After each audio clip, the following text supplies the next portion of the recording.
మీ వ్యాపార ప్రకటనల కోసం ఈ నంబర్ను సంప్రదించండి. ప్రస్తుతం మనతో పాటు సీనియర్ జర్నలిస్ట్ దాము బాలా సార్ వారితో మాట్లాడదాం. నమస్కారం సార్.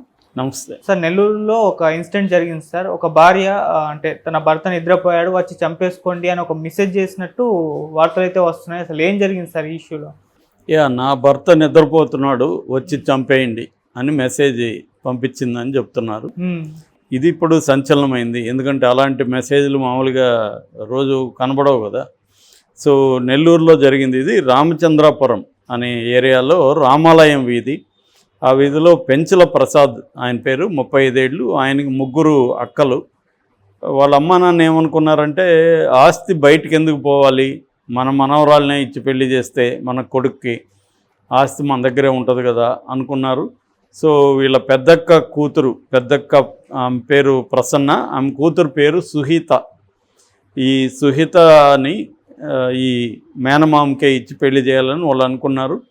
సో ఈ అమ్మాయికేమో ఇష్టం లేదు మేనమామని పెళ్లి చేసుకోవడం.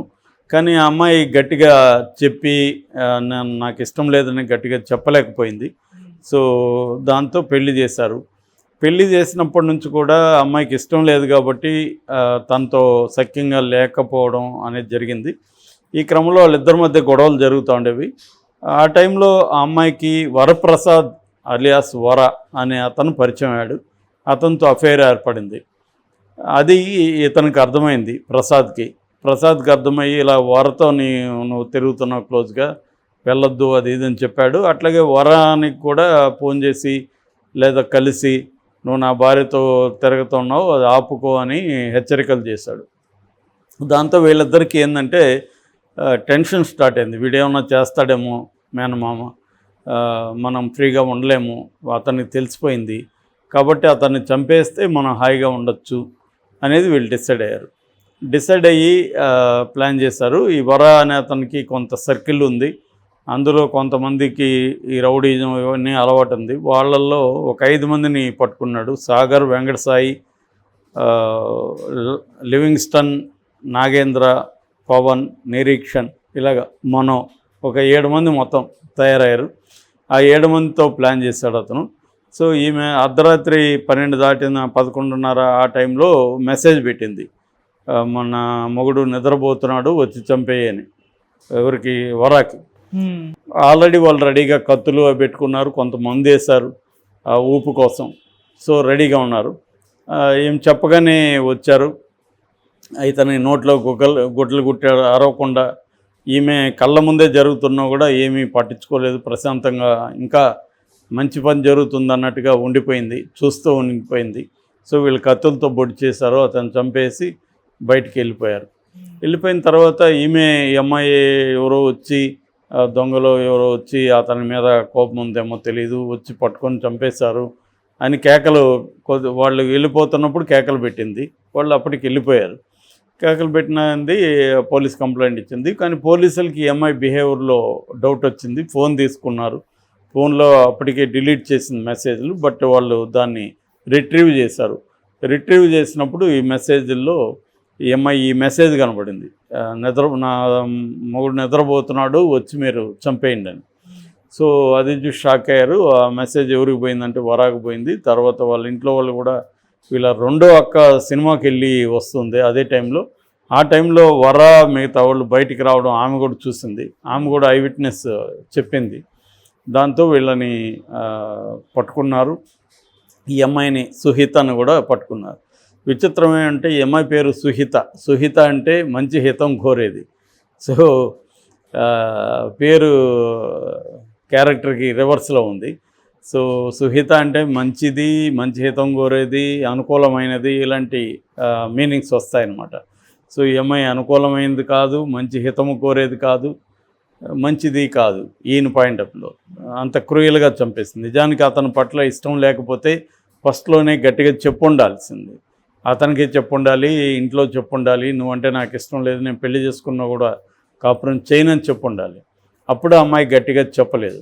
చెప్పిన తర్వాత పెళ్ళైన తర్వాత కూడా ఇతనితో, నేను నీతో కాపురం చేయలేకపోతున్నాను, నాకు నీతో ఇంట్రెస్ట్ లేదు అనేది గట్టిగా చెప్పి విడాకులైనా తీసుకోవాలి. అవేవి దీనికంతా ధైర్యం ఉంది, చంపేదానికి ధైర్యం ఉంది, అఫైర్ పెట్టుకోవడానికి ధైర్యం ఉంది, విడాకులు తీసుకునే దానికి ధైర్యం లేదా? చాలామంది చేస్తున్న ఈ మధ్యకాలంలో క్రైమ్స్లో ఇదే ప్రాబ్లం.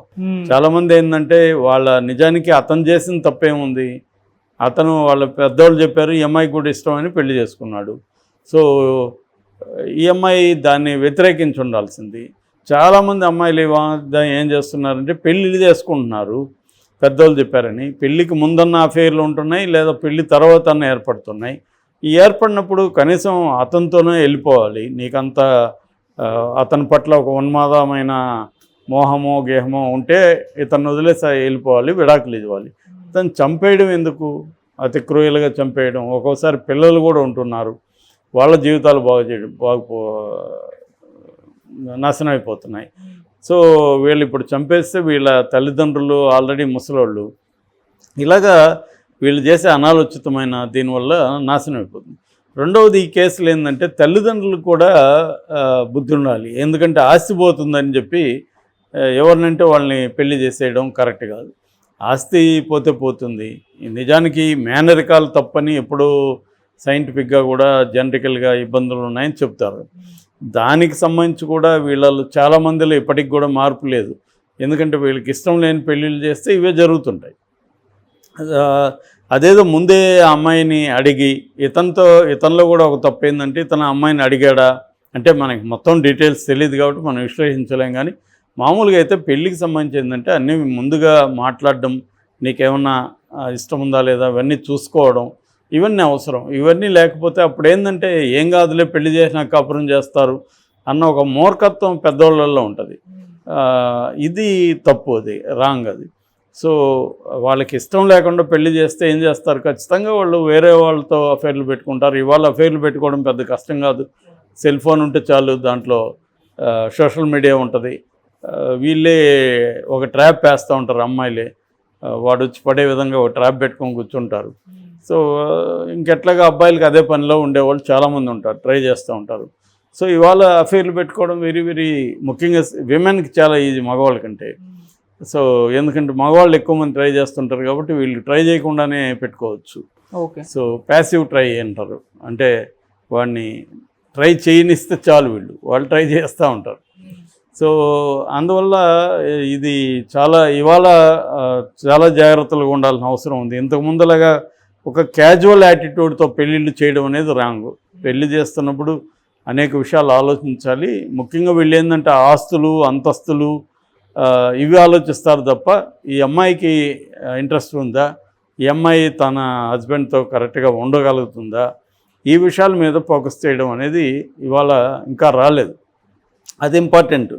సో అరేంజ్డ్ మ్యారేజ్ చూసేటప్పుడు ముఖ్యంగా ఇన్సైడ్ బంధువుల్లో చేసేటప్పుడు వాళ్ళకిద్దరికి ఎక్కువసార్లు ఏమవుతుందంటే మేనమామతో ఉన్నప్పుడు వాళ్ళకి చిన్నప్పటి నుంచి కలిసి పెరుగుతారు కాబట్టి వాళ్ళ మీద ఆ కైండ్ ఆఫ్ ఫీలింగ్స్ ఉండవు ఫస్ట్ ఆఫ్ ఆల్. రెండవది చాలామందితో ఒక ఫ్రీడమ్ ఉండదు.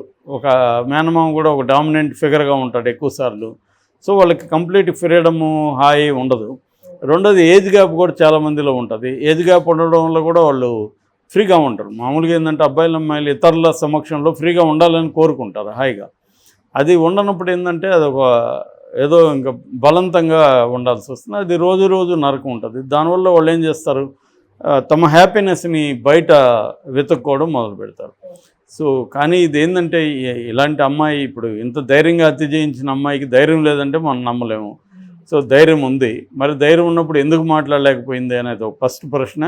ఒకవేళ పెళ్ళైన కన్నా అతనితో గట్టిగా మాట్లాడి విడాకులు తీసుకోవడానికి ట్రై చేయకుండా అదేదో ధైర్యంగా విడాకులు తీసుకొని లాయర్తో చెప్పి నాకు ఇష్టం లేదని చెప్పి చేయకుండా అతన్ని చంపేయడం ఈజీగా అనిపిస్తుంది వీళ్ళకి. దీనికి ఒక కారణం ఏంటంటే నేను ఇందాక వేరే వీడియోలో చెప్పినట్టుగా పట్టుకున్నవారు పోలీసులు పట్టుకుంటున్నారు, కానీ దాని తర్వాత వాళ్ళకి శిక్ష పడే విధంగా చేయడంలో పోలీస్ సిస్టమ్ కానీ ఓవరాల్గా క్రిమినల్ జస్టిస్ సిస్టమ్ అంటాం అది ఫెయిల్ అవుతుంది. ఇప్పుడు కొత్త చట్టాలు తీసుకొస్తున్నారు, జూలై నుంచి అమల్లోకి రాబోతున్నాయి. భారతీయ న్యాయ సంహిత, భారతీయ నాగరిక సురక్షా సంహిత ఇలాంటివి. అవి ఈ 3 చట్టాలు వచ్చినాక ఏమన్నా ఈ ప్రాసెస్లో మార్పు రావచ్చేమో అనేది చాలామంది అంటున్నారు. ఏమన్నా అమిత్ షా కూడా కంప్లీట్గా మార్పు వస్తుందని చెప్తున్నాడు. అప్పుడేమన్నా చూడాలి, క్రైమ్స్ తగ్గుతాయా. Okay sir, thank you so much.